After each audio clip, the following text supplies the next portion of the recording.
Hello students, welcome back in my YouTube channel.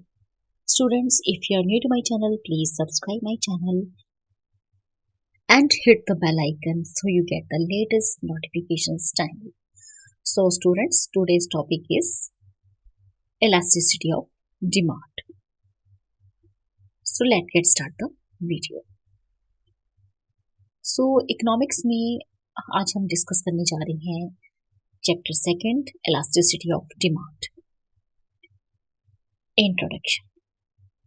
तो elasticity of demand से पहले हमने स्टडी किया था कि what is law of demand.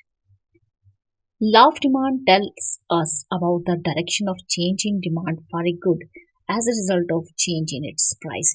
तो जब हमने लॉ ऑफ डिमांड स्टडी किया था तो उसमें हमने ये स्टडी किया था कि अगर हमारी प्राइस चेंज होती है, हमारी प्राइस अगर इंक्रीज हो जाती है या डिक्रीज हो जाती है तो उससे हमारी direction of change in demand में क्या बदलाव आता है.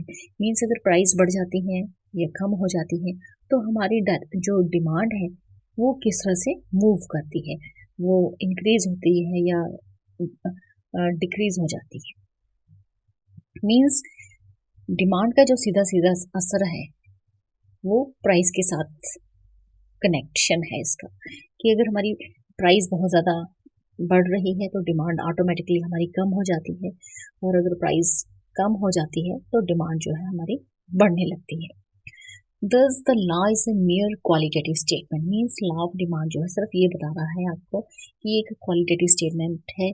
मीन्स हमारी डिमांड बढ़ रही है, कम हो रही है, तो this is a qualitative statement. It simply states that when price falls, demand extends, and when price rises, demand contracts. तो लॉ ऑफ डिमांड सिंपली इतना बता रहा है कि अगर हमारी जो प्राइसेस हैं अगर नीचे आ रहे हैं, कम हो रही हैं, तो डिमांड जो है ऑटोमेटिकली बढ़ रही है. और अगर हमारे प्राइसेस जो है वो बढ़ रहे हैं तो डिमांड जो है, प्राइसेस बढ़ रहे हैं तो डिमांड कम हो रही है. लेकिन जो हमारा लॉ ऑफ डिमांड है, but it does not explain how much the demand will change. लेकिन लॉ ऑफ डिमांड ये एक्सप्लेन नहीं कर रहा कि कितनी डिमांड जो है वो चेंज होगी.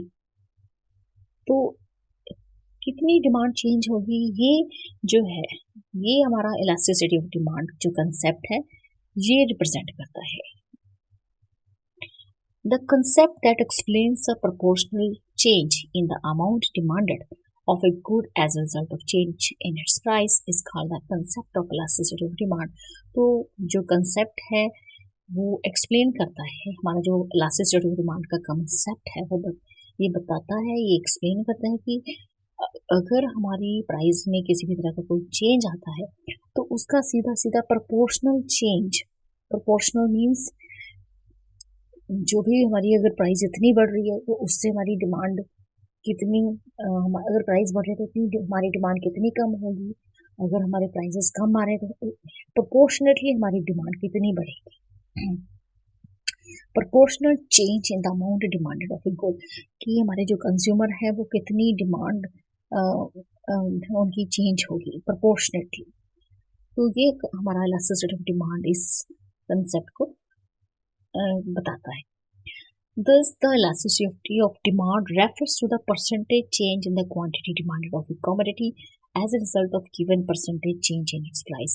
तो इस तरह से elasticity of demand रेफर करता है कि कितने परसेंटेज हमारी क्वांटिटी डिमांडेड चेंज होती है प्राइस के कितने परसेंटेज चेंज होने पे. अगर हमारी प्राइस इतने परसेंटेज चेंज हुई है तो उसका कितने परसेंटेज हमारी क्वांटिटी डिमांडेड में चेंज होगा. तो इस तरह से इलास्टिसिटी ऑफ डिमांड जो है क्वांटिटेटिव स्टेटमेंट है. मीन्स इलास्टिसिटी ऑफ डिमांड हमारी क्वांटिटी को रिप्रेजेंट करती है कि प्राइस अगर बढ़ेंगे तो कितनी क्वांटिटी हमारी जो क्वांटिटी ऑफ डिमांडेड है वो कितनी डाउन आएगी. तो it's a quantitative statement. For example, the price of apples rises by 20%. मान लीजिए कि हमारे जो एप्पल्स की प्राइसेस है वो 20% बढ़ रहे हैं. As a result of which Ram's demand for apples contracts by 50%. अगर मान लीजिए कि हमारे जो एप्पल्स की प्राइसेस हैं 20% बढ़ रही हैं और हमारा जो कंज्यूमर है सपोज राम, उसकी जो डिमांड है एप्पल्स की वो कम हो गई है 50%. ये अज्यूम कर रहे हैं हम।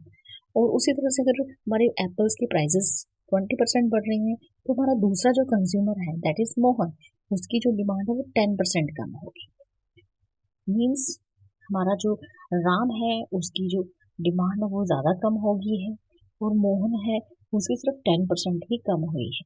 Then it will be said that Ram's demand for apple Ram's demand for apples is more elastic. अब राम की जो डिमांड है वो ज़्यादा कम होगी 50%। तो ज़्यादा कम हुई तो मीन्स राम की जो डिमांड फॉर एप्पल्स है वो ज़्यादा इलास्टिक है, और मोहन की जो डिमांड है सिर्फ 10% ही नीचे आई। So it means Mohan's demand is less elastic. So students, in this video you have learned about the elasticity of demand. So students, in this video only this much. Thank you. Thanks for watching.